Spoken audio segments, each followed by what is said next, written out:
प्रेत, जिन जिन्नात, मुंजा, यक्षिणी, इन सब के किस्से हमने बहुत सारे सुने हैं।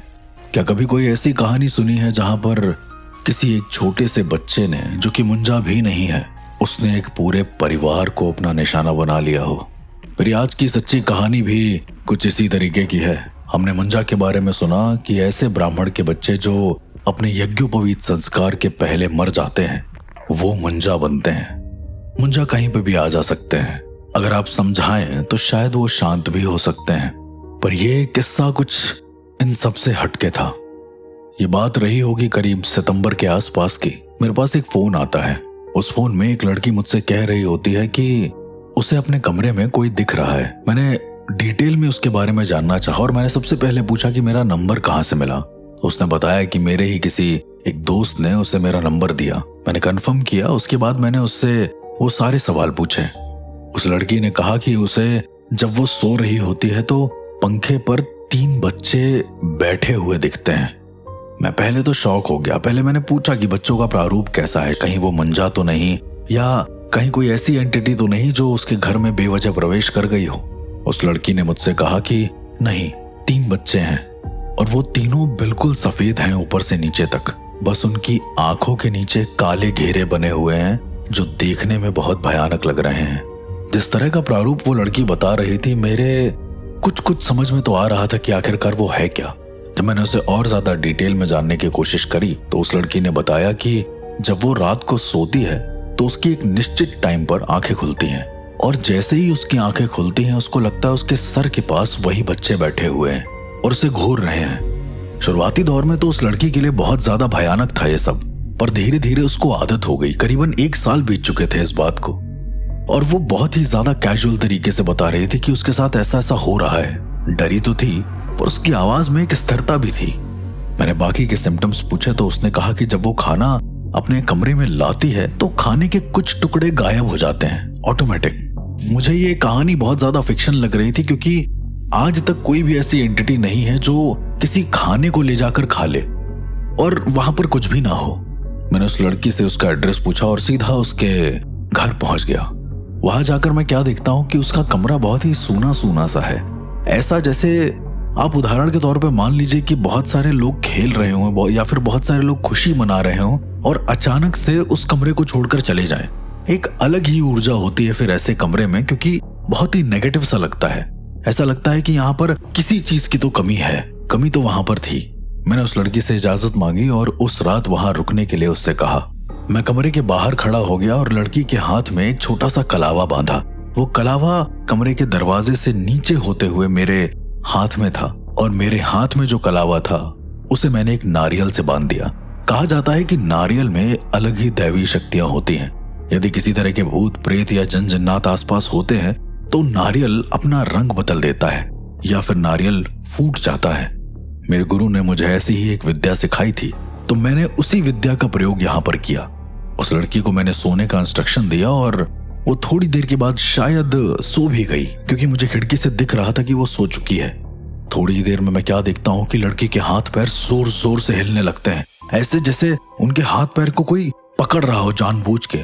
ऐसे जैसे लड़की उसको छुड़ाना तो चाह रही हो पर वहां से वो निकल ना पा रही हो। वो जोर जोर से चीखने लगी कि बचाओ, मुझे बचाओ। मुझे दिखने में ऐसा लग रहा था कि वो कॉन्शियस है पर वो सपने में ये सब कह रही थी। तो क्या ये जो मैं सब देख रहा था ये सब एक सपने की चीजें थी या फिर किसी सपने का भूत था? पर मेरे नारियल पर कोई फर्क नहीं पड़ा। अगर किसी भी तरह की ऊर्जा होती तो एटलीस्ट इस पे फर्क पड़ जाता। उतनी देर में मैं क्या देखता हूं कि मेरे नारियल से लगा हुआ जो कलावा अंदर की ओर गया है उसे कोई खींच रहा है जोर जोर से। मैंने जब उस लड़की के हाथ पैर की तरफ देखा तो उसके हाथ में तो कलावा था ही नहीं, पर उस कलावे को इतना जोर जोर से खींचा जा रहा था कि मैं अंदाजा नहीं लगा पा रहा था कि इसे खींच कौन रहा है। मतलब एक बार तो कलावा इतनी जोर से खींचा गया कि मेरा नारियल मेरे हाथ से छूटते छूटते रह गया। मैं जितनी देर में गेट की तरफ बढ़ता, गेट से बहुत जोर जोर से आवाजें आने लगी।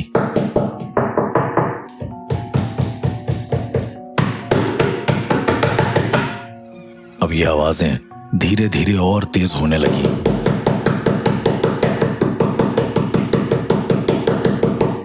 मैं समझ नहीं पा रहा था कि पागलपन की ये कौन सी हद है या फिर इस लड़की के अलावा इस कमरे में आखिर ऐसी कौन सी आत्मा है जो मेरा स्वयं का सिद्ध किया हुआ नारियल भी नहीं पहचान पा रहा है। हो ना हो मुझे लगा कि इसकी जड़ अंदर ही मिलेगी, तो मैंने 2-3 लोगों को बुलाया और उस दरवाजे को तोड़ने के लिए कहा।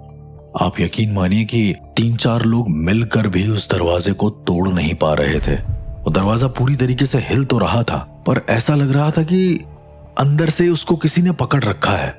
जिस मोमेंट पर ये सारी चीजें हो रही थी, मेरा नारियल का हिलना बंद हो गया। मुझे लगा कि शायद कोई गुजरती हुई आत्मा रही होगी जो यहाँ से चली गई होगी, पर उसके ठीक बाद जैसे ही लोगों ने दरवाजा तोड़ना रोका है, मेरा नारियल फिर से हिलने लगा। और इस बार मुझे लगा कि इस नारियल को छोड़ देता हूँ, देखता हूँ क्या होता है। मैंने जैसे ही उस नारियल को छोड़ा, वो नारियल मेरे हाथ से छूटकर सीधा उस दरवाजे के निचले हिस्से से होते हुए कमरे के अंदर चला गया।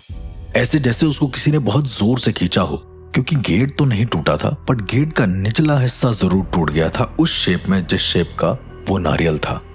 किसी की भी उस होल से झांकने की हिम्मत हो नहीं रही थी। मैंने जानबूझकर उस होल से झांका है, तो मैं क्या देखता हूँ कि एक बच्चा वहां पर उसी होल से झांक रहा है। पर यह बच्चे की शक्ल बहुत अजीब थी। ये बच्चा पूरे सफेद रंग का था, आंखों में एक अजीब सा खालीपन था और इसकी आंखें काली थीं।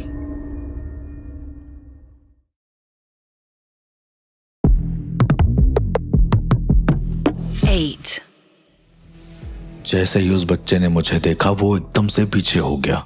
एक ऐसा कमरा जिसके अंदर एक पीड़ित इंसान है, पीड़ित लड़की है, और वो शायद किसी आत्मा के जरिए घिरी हुई है।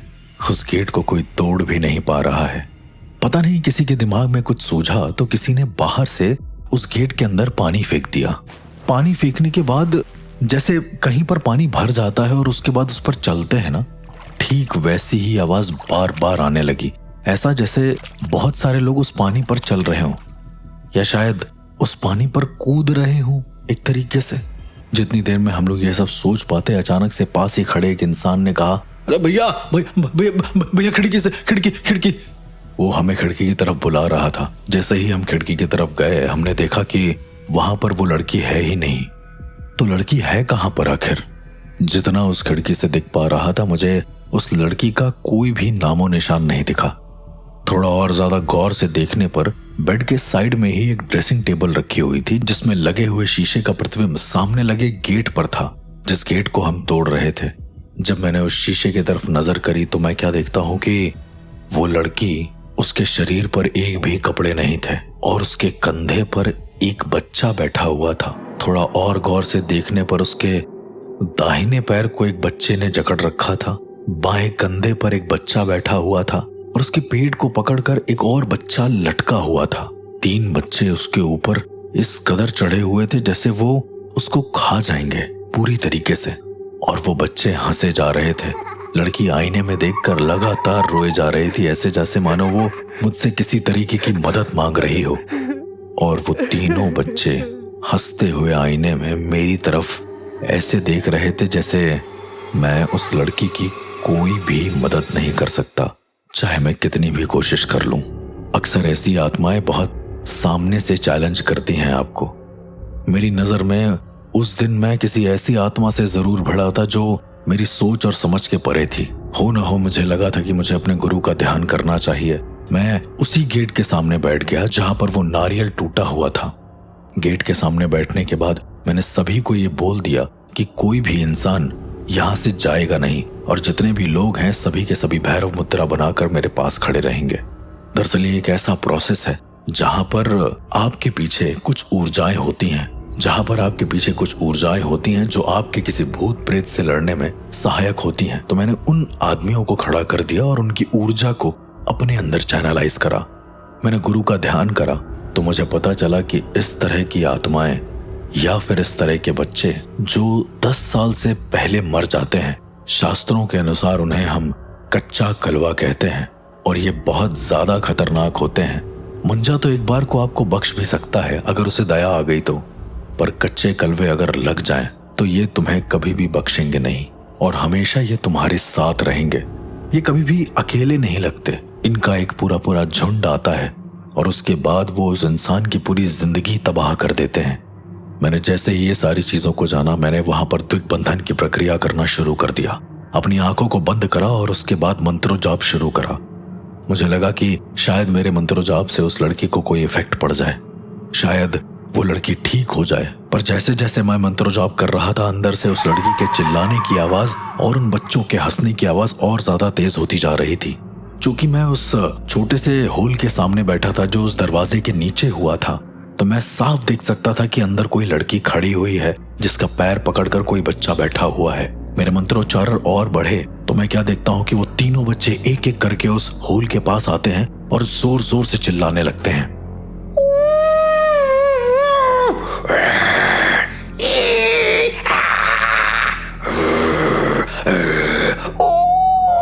वो ऐसी ऐसी आवाजें निकाल रहे थे कि जो मैंने शायद कभी अपनी जिंदगी में सुनी ही ना थी, ताकि मेरे मंत्रोच्चारण पूरी तरीके से भंग हो पाए और मैं किसी भी तरीके से उन तक पहुंच ना पाऊं। कम से कम मेरे 1000 जप के बाद अचानक से उस दरवाजे की कुंडी खुलती है। मंत्रों में बहुत ताकत होती है, मुझे पता था। मुझे लगा था कि आज मैं इन सारे कच्चे कलमों को पकड़कर अपने साथ ले ही जाऊंगा, चाहे कुछ भी हो जाए। मैंने किया भी वही। जैसे ही दरवाजा खुला, वो लड़की मेरे सामने एकदम गिर गई। मैंने जल्दी से उसे कपड़े उठाए और नीचे से 2 औरतों को बुलाकर उसे उसके बेड पर लेटा दिया। अब यहां से शुरू होती है मेरी वो प्रक्रिया जहां पर मैं कच्चे कलमों को बांधने की कोशिश कर रहा हूं।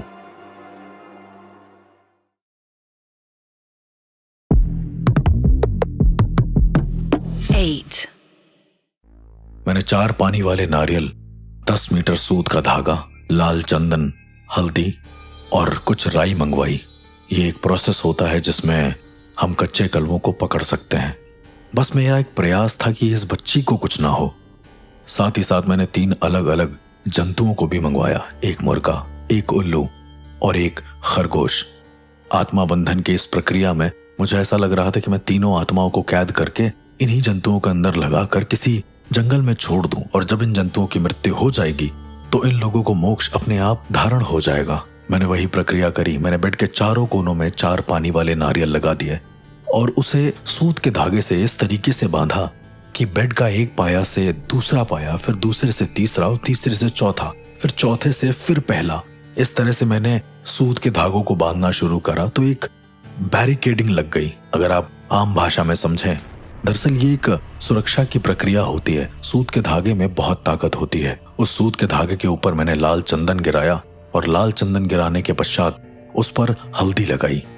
प्रक्रिया तो शुरू हो चुकी थी, मंत्रोच्चारण भी शुरू हो चुके थे। अब चूंकि मैं इस कमरे में अंदर था और मैंने गेट को बंद कर दिया था, थोड़ी देर के बाद मैं क्या देखता हूँ कि बाहर जितने लोग खड़े थे सब जोर जोर से चिल्लाने लगे, दरवाजा खोल, खोल दरवाजा, खोल, खोल दरवाजा, दरवाजा खोल, खोल, खोल दरवाजा खोल। अजीब अजीब सी आवाजें आने लगी कि दरवाजा खोल, दरवाजा खोल। बाहर खड़े सारे इंसान पोजेस हो चुके थे।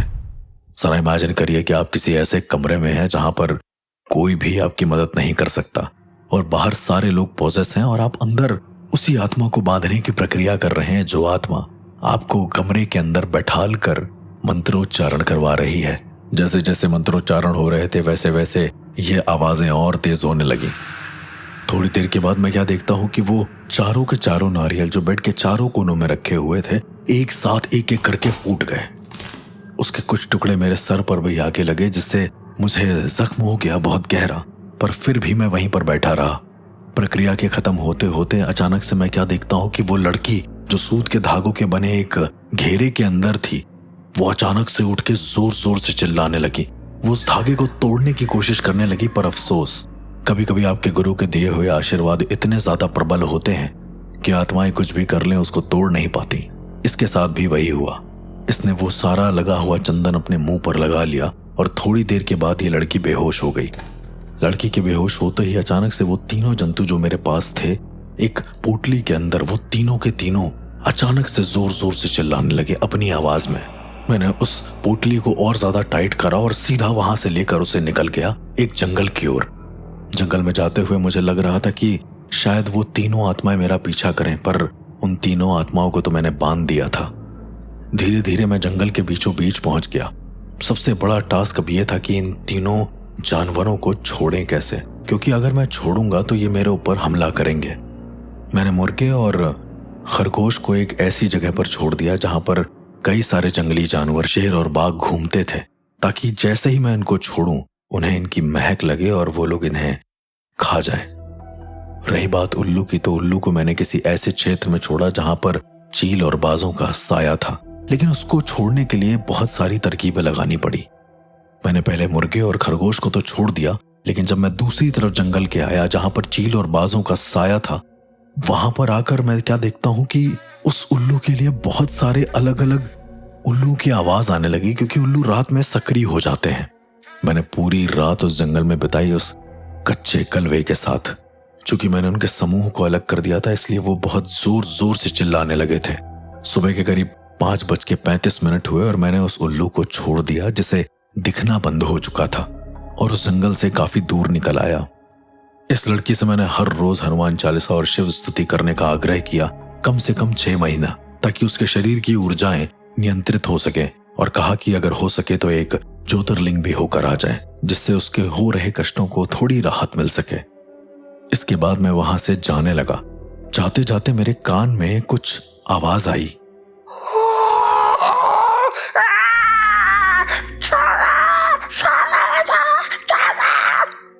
मैंने पीछे पलट कर देखा तो वो लड़की मुझे अभी भी घूर रही थी। मुझे लगा सब कुछ नॉर्मल है। शायद ये मेरे दिमाग में रह गया होगा कि वो कच्चे कलवे आज भी कहीं मेरे आसपास ही घूमते हैं। मुझे ऐसा लगता है कि कुछ कुछ घटनाएं बड़ी अजीब होती हैं, वो आपकी पूरी जिंदगी को हिला कर रख देती हैं। कच्चे कलवों के बारे में जब मैंने सबसे पहले जाना तो मेरे होश कुछ इसी तरीके से उड़े हुए थे। इस तरह की और घटनाओं को जानने के लिए सुनते रहिए the real ghost encounters with RJ अर्श। जल्द मिलेंगे एक और नई घटना के साथ।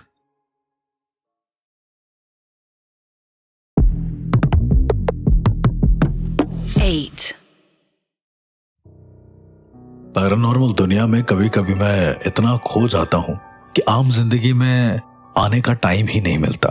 ऐसा लगता है कि अब बस लोगों को ठीक करें और जैसे तैसे हो सके जितने भी पोजीशन या फिर ऐसे केसेस हैं जो लोग भूत प्रेत की समस्याओं से उलझ रहे हैं उन्हें सॉल्व करें। मैं आप लोगों को आज एक किस्सा बताना चाहता हूँ। ये करीब आज से 10-12 साल पहले का होगा। मेरा कॉलेज था और मैं कुछ समय के लिए अपने घर से बाहर भी रहता था। अचानक से इंडस्ट्री का कीड़ा जागा। मैंने सोचा कि क्यों ना मुंबई हो लेते हैं, सबसे बेस्ट जगह है। अच्छा, मेरे कॉलेज के कुछ दोस्त वहां पर थे भी, तो मुझे ऐसा लगता था कि वहां जाना शायद बहुत आसान है। मुझे एक बहुत बड़ा वर्क मिला वॉइस ओवर का, तो मैंने सोचा कि मैं क्यों ना उसे कर लेता हूँ। साथ साथ ये पैरानॉर्मल जो भी चीज थी ये चलती रहती अपने आप। उस वक्त मेरा पैरानॉर्मल में रुझान बहुत ज्यादा था। दीक्षा हो रही थी तो मुझे पता था, पर इतना ज्यादा गहराई में नहीं पता था। मैंने अपने दोस्त सूरज को फोन करा और बोला कि मैं मुंबई आ रहा हूँ यार, और 1 महीने बाद प्लस मेरा रहने का इंतजाम करा देना, क्योंकि मुंबई एक ऐसा शहर है जहां पर रहना खाना बहुत मुश्किल है। उसने भी हाँ बोला और उसके करीब 1 महीने के बाद मैं मुंबई चला गया। वहां जाकर मैंने दोस्त को फोन करा, वो मुझे लेने आता है। अच्छा, जब आप कभी मुंबई जाएंगे तो मुंबई की लाइफ बड़ी खतरनाक होती है। आप देखेंगे तो वहां पर कई सारे सपने दबे होते हैं, कई सारे घर जो होते हैं खुशहाल होकर भी सूने होते हैं। पैरानॉर्मल केस होड़ में मैंने सोचा कि मुंबई में मुझे 2-3 केसेस ही मिल जाएंगे, इसी बहाने कुछ और बातें हो जाएंगी। मैं सूरज के यहाँ गया और वो बहुत ही अजीब सी हालत में रह रहा था, अकेले रहता था वो। तो उसने बोला कि एक छोटा सा कमरा है भाई, और ज्यादा पानी भी नहीं आता है तो कम यूज करना। मैं इस बात से बिल्कुल वाकिफ था कि एक अलग शहर में, वो भी अगर मुंबई जैसा शहर हो, तो वहां पर तो बोझ बनना लाजमी सी बात है। मैं उसके यहाँ रुका और सीधे मैं चला गया अपने काम पर। वापस आते समय मैंने अपने दोस्त को फोन करा, पर उसने फोन उठाया नहीं। तो मैं सोचा कि मैं पैदल ही चल देता हूँ। मैं मुंबई की सड़कों पर जब जा रहा था तो एक बड़ी अजीब सी चीज हुई। वहां पर मुझे एक छोटा सा बच्चा आकर कहता है कि भैया आप मत जाओ। मैंने उसको पूछा भी कि कहाँ ना जाओ। वो कहता है कि आप कानपुर वापस चले जाओ। पहली बात कि वो कैसे जानता था कि मैं अपने शहर से हूँ। दूसरा कि वो मुझे कहाँ जाने के लिए मना कर रहा था। मैं तो अपने दोस्त के यहाँ जा रहा था। उसको इग्नोर करके मैं आगे बढ़ता हूँ तो थोड़े कदम चलने के बाद अचानक से मैं क्या देखता हूँ कि किसी का एक्सीडेंट हो रखा है। पास में जाता हूँ तो देखता हूँ कि एक बूढ़ी दादी का एक्सीडेंट हो रखा है, कोई भी उन्हें उठा नहीं रहा है। एक तो ये सबसे बड़ी अजीब सी चीज होती है, हमारे आसपास जब कोई दुर्घटनाएं होती हैं तो कोई उस पर एक्शन नहीं लेता। मैंने उन दादी को उठाया और हॉस्पिटल तक लेकर गया। वो दादी ने मुझसे कहा कि यहां से चले जाओ। पता नहीं क्यों मुंबई मुझे अपने घर वापस आने के लिए बोल रही थी। ये मेरे लिए भी बड़ा ताजुब की बात थी कि आखिर हर इंसान मुझसे ऐसे क्यों बोल रहा है। खैर मुझे काम मिल गया, बहुत अच्छा सा काम था, थोड़े दिन के लिए तो मुझे चलाना ही था। मैंने अपने दोस्त से बोला कि मैं कुछ दिन क्या यहाँ पर रुक सकता हूँ। उसने भी हामी भर दी। मेरे दोस्त की एक बहुत बुरी आदत थी कि वो सिगरेट पीता रहता था। तो जब वो मेरे सामने सिगरेट पी रहा था तो मैंने उससे कहा कि भाई इतना मत पियो, इंसान को कैंसर हो सकता है, इंसान मर भी सकता है। तो मेरा दोस्त हंसता है, कहता है कि यार ये क्या बातें हैं, मरना जीना ये सब तो बकवास है। खैर 2 दिन बाद मुझे वापस जाना था घर अपने कुछ सामान को लेने। तो मैंने उससे कहा कि मैं घर निकलता हूँ, बस मुझे स्टेशन तक ड्रॉप कर दो अगर हो पाए तो। उसने बोला कि किस स्टेशन से तुम्हारी ट्रेन है। मैंने उसको बताया कि मुंबई के मेन स्टेशन से मेरी ट्रेन है। तो वो कहता है कि क्या वो मुझे लोकल ड्रॉप कर दे, क्योंकि उसके आगे वो जा नहीं सकता। मैं मान गया था, मैंने कहा कि ठीक है मैं लोकल तक ही चल दूंगा, मुझे कोई दिक्कत नहीं है। उसने बोला कि लोकल सिर्फ 10 बजे तक चलती है, अगर उससे लेट हुआ तो तुम्हें शायद रात भर वहीं रुकना पड़ेगा, या तो तुम पैदल आ सकते हो तो आ जाना, क्योंकि नेटवर्क भी नहीं आते हैं वहां पर। मैं सोचने लगा कि यार मैं क्यों जा रहा हूं, मैं कैब कर लेता हूं, वो ज्यादा सही है। पर इतनी देर में वो रेडी हो चुका था। उसके साथ बैठकर मैं उस जगह पर जा रहा था तो उसने मुझसे कहा, अरे अर्ज भाई, वो जो जगह है ना यार, थोड़ी सी हॉन्टेड है यार। उस जासी मच करते हैं लोग बोलते हैं कि उधर पे कोई भूत है। ऐसा भूत होता है क्या? तेरे को क्या लगता है भाई? मैंने उसको बोला कि भूत होते हैं, अगर आप उन्हें देखना चाहें तो आपको दिखते भी हैं कई बार। मैं जैसे ही ये बोलता हूँ अचानक से उसकी गाड़ी के सामने एक बड़ा सा सुअर आके खड़ा हो जाता है और उसे गाड़ी रोकनी पड़ जाती है। सबसे अजीब सी चीज ये थी कि वो सुअर वहीं का वहीं खड़ा था, वो हिल भी नहीं रहा था। हम लोग उसे भगाने की कोशिश भी कर रहे हैं पर वो जा नहीं रहा है, ऐसे जैसे वो आंखों में आंखें डालकर घूरे जा रहा था। मैंने उसको बोला कि यहाँ से साइड में निकाल लो गाड़ी, कोई दिक्कत नहीं, उसे खड़ा रहने दो। जैसे ही उसने गाड़ी साइड में करी, हम क्या देखते हैं कि एक कुत्ते की लाश जमीन पर पड़ी हुई है, बहुत बुरी हालत में। मैंने अपने दोस्त को बोला भी कि इतनी बुरी तरीके से किसी जानवर को किसने मारा होगा। तो मेरा दोस्त कहता है शायद इसी जंगली सुअर ने मारा होगा। मेरे दिमाग में बहुत सारे सवाल तो थे, पर शायद उस वक्त जल्दी की वजह से मैं कर नहीं पाया। पर एक बहुत अजीब सा हादसा हुआ। जैसे ही हम गाड़ी आगे चला रहे थे, मेरा दोस्त पलट के पीछे देखने लगा उस जंगली सुअर या फिर उस कुत्ते की लाश को। मैंने उसको बोला भी कि आगे देखकर चलाओ, गाड़ी तुम चला रहे हो, मैं नहीं चला रहा। उसकी गर्दन पीछे मुड़ी ही रही। मैंने जानबूझकर उसे एक जोर से हिलाया और बोला कि आप आगे देखो ना, तुम क्या कर रहे हो। उसको शायद होश नहीं था या वो किसी एक ट्रांस में चला गया था, आई डोंट नो। इसके बाद मेरा दोस्त आगे गाड़ी चलाता रहा और हमारी बात होती रही कुछ ना कुछ। मेरे दोस्त ने बताया कि जिस लोकल स्टेशन पे मैं जा रहा हूं वो जगह हॉन्टेड है।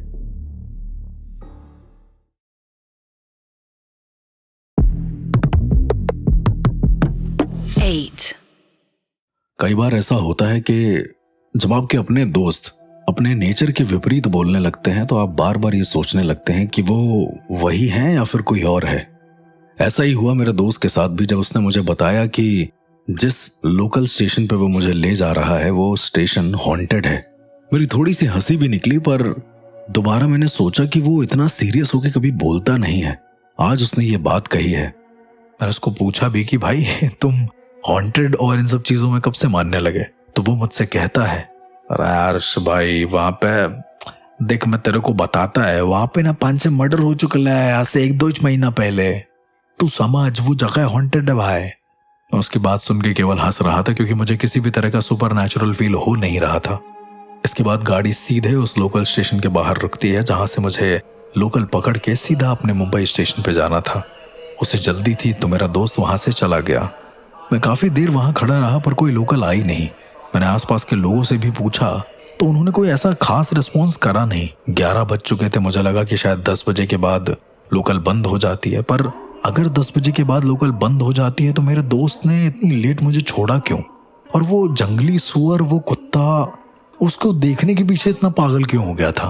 खैर मेरे मन में सवाल थे, मैंने कुछ सोचा नहीं, मैं आराम से बैठ गया। अब चूंकि ठंड का मौसम था तो धुंध थोड़ी ज्यादा हो रही थी। थोड़ी देर में मैं क्या देखता हूँ कि सामने से एक परिवार आ रहा है। मुझे थोड़ी सी राहत मिली कि एटलीस्ट चलो ये लोग तो आ रहे हैं, मुझे ऐसी कोई खास दिक्कत नहीं होगी, इनसे रास्ता पूछ लूंगा कि कैसे मुंबई स्टेशन जाना है। वो लोग आए और मैंने उनसे तुरंत पूछा, अरे भाई साहब, ये मुंबई सेंट्रल कैसे जाना होगा यहाँ से? यहाँ पर कोई ट्रेन आने वाली है या फिर हमें यहाँ से कैब करनी होगी? क्योंकि कोई कैब भी नहीं मिल रही है, नेटवर्क भी नहीं है फोन में। सामने उस परिवार में एक आदमी, उसकी औरत और एक बच्चा था। वो आदमी मुझसे कहता है, आप जा नहीं पाएंगे वहां पे, बड़ा दूर है वो, और शायद अब लोकल भी नहीं आएगी, तो अब आपको रुकना पड़ेगा यहाँ पे। हम भी उसी लिए परेशान हैं, हम भी रुक रहे हैं। मैंने सोचा कि ठीक है, इसी बहाने एक कंपेनियन भी मिल गया है और आदमी भी ठीक लग रहे थे, तो वो मेरे पास ही बैठ गए। थोड़ी देर में एक और बूढ़ा आदमी आता है और वो मुझसे पूछता है, बेटा ये लोकल कब आएगी? मैंने उन आदमी को बोला कि बाबा आप बैठ जाइए, लोकल अभी थोड़ी देर में आएगी, नहीं तो कल सुबह आएगी। आज रात हमें ऐसे ही काटना होगा। वो बिना कुछ बोले मेरे बगल में आके बैठ जाते हैं। थोड़ी देर में मैं क्या देखता हूँ कि मेरे बगल में जो उस परिवार के साथ आया बच्चा था, वो बैठकर जोर जोर से मेरा नाम पुकारने लगता है। वो कहता है कि अर्श भैया, अर्श भैया, अर्श भैया, अर्श भैया। उसकी आवाज बहुत ज्यादा अजीब थी, वो मुझे नॉर्मल आवाज लग ही नहीं रही थी। मैंने जैसे ही उसकी तरफ देखा, उसकी आंखें बहुत ज्यादा खून में लथपथ थी। मेरा दिल बैठ गया जैसे ही मैंने उसको देखा। मैं अपनी जगह से थोड़ा सा उठा तो अचानक से मेरा शरीर किसी चीज से टकराकर जमीन पर गिर गया। मेरे सर में बहुत तेज चोट लगी। मैं समझ नहीं पाया कि मैं क्या करूं क्या ना करूं। जैसे ही मैं पलट कर देखता हूं, मैं क्या देखता हूं कि मेरी आंखों के सामने बहुत ज्यादा धुंधलापन छा गया है। अचानक से सारी चीजें होने लगी और ये मेरे लिए इस दुनिया का सबसे ज्यादा भयानक नजारा था जो मैंने इसके बाद देखा। मैं क्या देखता हूँ कि सामने कुछ गाड़ियां आ रही हैं, शायद उसमें कोई नकाबपोश इंसान है और ये परिवार वाले वहीं बैठे हुए हैं। मैं अपनी जगह से उठ नहीं पा रहा था क्योंकि मुझे बहुत बुरा ऐसा लग रहा था, किसी ने जकड़ रखा है या मेरी आंखों को, मेरे हाथ को किसी ने ढक रखा है बहुत गंदे तरीके से। उसमें मैं छोटा छोटा जितना देख पा रहा था मैंने देखा, और वो ऐसा कुछ था कि कुछ लोग आते हैं और बहुत बुरी तरीके से उस आदमी को मारते हैं जो परिवार के साथ आया था। उसके साथ साथ ये जो बाबा थे, ये भी उन्हें जब बचाने जाते हैं तो उन्हें भी शायद उनके सर पर पत्थर मारकर कोई मार देता है। मुझे एग्जैक्ट याद नहीं आता, लेकिन उसके बाद जो हुआ वो बहुत ज्यादा भयानक था। मुझे जितना दिख पा रहा था, क्योंकि मेरा शरीर अपनी जगह से उठ नहीं पा रहा था, उन चोरों ने बच्चे की आंख में जलती हुई सलाखें डाल दी थी और बच्चे ने चिल्ला चिल्ला कर वहीं दम तोड़ दिया। मेरी आंखों के सामने एक पूरा परिवार और एक बूढ़े इंसान को कुछ चोरों ने मार दिया और मैं कुछ नहीं कर पाया। बहुत बुरा हुआ ये मेरे साथ और मैं सबसे ज्यादा लाचार महसूस कर रहा था अपने आप को। आप सुपरनैचुरल से एक बार को लड़ भी लोगे, लेकिन जब ये चोरों वाली बात आती है तो शायद लड़ने में बहुत ज्यादा हालत खराब हो जाती है। मेरे साथ भी कुछ ऐसा ही हो रहा था। अगले दिन जब मैं सुबह उठा तो मैं हॉस्पिटल में था। मैं आसपास नजर घुमाता हूँ तो वहां कोई नहीं होता। थोड़ी देर में एक डॉक्टर आते हैं और वो मुझसे कहते हैं कि आप वहां पर स्टेशन पे क्या कर रहे थे? तो मैंने उनसे कहा कि मेरे दोस्त ने मुझे वहां पर छोड़ा था, बस मुझे कोई लोकल मिली नहीं। तो उन्होंने मुझसे कहा कि सुबह आपको भी शायद आपका दोस्त ही यहाँ छोड़कर गया है, लेकिन आप ऐसे मत जाया करिए, वो स्टेशन सही नहीं है। मैं मान गया। मैंने उनसे बोला लेकिन वहां पर कुछ परिवार और एक उनकी मौत हुई थी। वो कुछ सोचता है डॉक्टर और तुरंत हंसकर मेरे से कहता है कि मिस्टर हर्ष, ऐसे बहुत से लोग आते हैं यहाँ पे, हर पेशेंट यही कहानी सुनाता है, so don't worry, nothing to worry about it. मैंने कहा nothing to worry about it as in मतलब कोई परिवार मर गया है और एक वृद्ध आदमी मर गया है, आप ये कह रहे हैं कि nothing to worry about it? I mean what is this? तो उन्होंने मुझसे कहा कि मिस्टर हर्ष, दरअसल वो स्टेशन ही हॉन्टेड है। वहां पर एक परिवार और एक बूढ़े इंसान को किसी चोरों ने मार दिया था, तब से उनकी आत्माएं वहीं घूमती हैं, ऐसा लोगों का कहना है। हम तो डॉक्टर हैं, हम नहीं मानते इस बात को। लोगों की मनगढ़ंत बातें हैं, किसी ने सुनी, किसी को सुनाई। तो यहाँ पर जितने पेशेंट्स आते हैं उस स्टेशन से होते हुए, वो सबके दिमाग में साइकोलॉजिकली एक वही भर गया है कि वहां पर भूत है। मैंने उस दिन का न्यूज़पेपर भी निकाला जिस दिन इन लोगों की मौत हुई थी। करीब डॉक्टर ने कुछ समय पहले की न्यूज बताई थी। मैंने उसी डेट का न्यूज़पेपर निकाला और न्यूज़पेपर देखते ही मेरे होश उड़ गए, क्योंकि उसमें जो चेहरे बने हुए थे वही चेहरे मेरी आंखों के सामने थे। मेरी आंखों के सामने उन्हें मारा गया था, पर इनकी मौत तो काफी समय पहले हो गई थी। तो क्या मैंने जो देखा वो एक हाइपर स्पिरिट टाइम लूप था जो मेरी आंखों के सामने आत्माएं दिखाना चाह रही थी? थोड़ी देर में और सोचने लगा कि इतने में ही मेरा दोस्त आ गया। वो आकर मुझसे कहता है, अरे अर्श बाबा, काय साला तुम्हें यार, ऐसा करेगा तो कैसा चलेगा रे। तू एक काम कर ब्रो, तू मेरे घर पे रुक, nothing to worry about it, I will manage. तो 1-2 दिन बाद चले जाना जब तेरी तबीयत ठीक हो जाए। मैं उसकी बात मान गया और उसके बाद मेरा दोस्त चला गया अपने घर। और फिर मैं करीबन 1 दिन के बाद जब वहां से डिस्चार्ज हुआ तो डिस्चार्ज होकर सीधा अपने दोस्त के घर पहुंच गया। वहां बैठकर हमने कई सारी बातें करी। मैंने उसे बताया भी कि यार ये सारी चीजें हो रखी हैं और बहुत ज्यादा अजीब है मेरे लिए। वो हंसते हुए कहता है, जास्ती मचमच नहीं करने का रे, मुंबई है, मुंबई में ऐसा होता ही रहेगा, काहे को सोचना इतना। मैं भी उसकी बात को बस केवल सोचकर खुश हो रहा था कि शायद मैं बच गया किसी तरीके से। लेकिन मेरे किसी भी तरीके के पैरानॉर्मल वाले सेंस ने ये चेताने की कोशिश करी ही नहीं थी कि वहां पर कोई भूत या प्रेत है, बिल्कुल भी नहीं। उसके बाद मैं उस कमरे में सो गया। मेरा दोस्त काम पर चला गया, शायद उसे बहुत जरूरी काम से कहीं जाना था। मैं उठता हूँ, मैंने खाने के लिए कुछ बनाया और खाने के बाद एक अखबार था जो आया था, मैं उसको पढ़ ही रहा था कि अचानक से किसी ने बाहर का गेट नॉक किया। दरवाजा खोलो, अरे दरवाजा खोलो भाई। मैं सोच रहा हूं कि इतनी रात को कौन आ सकता है। मेरा दोस्त तो नाइट शिफ्ट पे गया हुआ है। मैं गया और मैंने जैसे ही दरवाजा खोला तो सामने पुलिस वाले खड़े हुए थे। मुझे लगा हो ना हो ये उसी केस से रिलेटेड है। मैंने उनसे पूछा भी कि yes sir, how may I help you. उन्होंने मुझसे कहा, हमें तुम्हारी मदद नहीं चाहिए, आपको अरेस्ट करना है। मुझे अरेस्ट करना है? ये बहुत ज्यादा अजीब था। मैंने उनसे पूछा कि ऑन विच बेसिस। तो उन्होंने मुझसे जो कहा वो मेरे लिए बहुत ज्यादा शॉकिंग था। वो मुझसे कहते हैं, फर्स्ट ऑफ ऑल आप यहाँ पर क्या कर रहे हैं इस घर में, और ये घर किसका है? मैंने उनको बेझिझक बताया कि ये घर मेरे दोस्त का है, सूरज का, मैं यहाँ पर रह रहा हूँ। तो वो मुझसे कहते हैं कि किसकी परमिशन से? मेरे दोस्त की परमिशन से, ऑब्वियसली। उन्होंने मुझे मेरे दोस्त की फोटो दिखाने को बोला। मैंने वो फोटो दिखाई भी तो उनके साथ एक और इंसान खड़ा हुआ था जो मेरा जाना पहचाना तो था, पर मैं उसको समझ नहीं पा रहा था कि वो कौन है। पुलिस वाले ने उस तीसरे इंसान से पूछा कि क्या वो मुझे जानता है। उसने मना कर दिया। मैंने उस तीसरे इंसान को पूछा कि आप कौन? तो वो कहता है कि मैं सूरज का भाई हूं। मैंने उसको बताया कि मैं और सूरज साथ में कॉलेज में ही थे, फिर वो मुंबई आ गया और मैं उससे मिलने आ गया। उसे मैं याद था पर उसकी आंखों में आंसू थे और वो मुझसे कहता है, सूरज अब इस दुनिया में नहीं रहा, हम सबको छोड़कर चला गया है कुछ समय पहले ही। सूरज इस दुनिया में नहीं रहा मतलब? पुलिस वाले ने कहा कि आज से कुछ समय पहले जब वो हादसा हुआ था जिसमें एक परिवार और एक वृद्ध आदमी मरे थे, उसी के साथ साथ एक और लड़का भी मरा था जिसका नाम सूरज था। कुछ चोरों और गैंगस्टरों ने अपनी भड़ास निकालने के लिए उन परिवार समेत सूरज को भी मार डाला। मैंने उनको बोला भी कि मैं सूरज के साथ ही रह रहा था, मुझे अच्छे से याद है सूरज यहीं पर था मेरे साथ। तो उनका भाई कहता है, वो हमें भी दिखता है कभी कभी, मेरा भाई, हम उसे वापस तो नहीं बुला सकते, लेकिन पता नहीं वो किस हालत में है, क्यों छोड़कर चला गया हमें, क्यों गया वो उस स्टेशन। पुलिस वालों ने मुझे गिरफ्तार तो नहीं किया, लेकिन उन्होंने मेरे स्टेटमेंट्स लिए और सूरज के भाई के कहने पर मुझे छोड़ दिया। सूरज का भाई बहुत ज्यादा परेशान रहता था। उसने मेरे से कई बार बोला कि सूरज की आत्मा आज भी उसको दिखती है। मेरे दिमाग में जो सवाल थे वो शायद मैं किसी को समझा ना पाऊं, लेकिन उसकी हालत देखने वाली थी। मैं उस स्टेशन पर फिर से गया और उसे मुक्ति दिलाने की कई बार कोशिश करी, पर कभी कभी कुछ आत्माएं मुक्त होना ही नहीं चाहती। वो चाहती हैं कि उनके साथ हुई घटनाओं को सब देखते रहें ताकि कोई भी उस जगह पर जाने से कतराए, क्योंकि उनके साथ इतनी भयानक घटना वहां पर हो चुकी है। आत्माएं बार बार अपनी घटनाओं को दिखाने का उनका मेन मकसद यही होता है कि वो लोगों को बताती हैं कि या तो उन्हें न्याय दे दो और या तो फिर उस जगह पर जाओ ही मत जहां पर ऐसी घटनाएं होती हैं। जिस तरह से पोजेशन और एग्जॉर्सिज्म एक पार्ट है, उसी तरीके से पैरानॉर्मल जगत का एक और पार्ट है, वो है द स्टोरी ऑफ स्पिरिट, उस आत्मा की कहानी। कभी कभी स्पिरिट जीते जी अपनी कहानी बताती हैं, तो कभी मरने के बाद अनंत काल तक।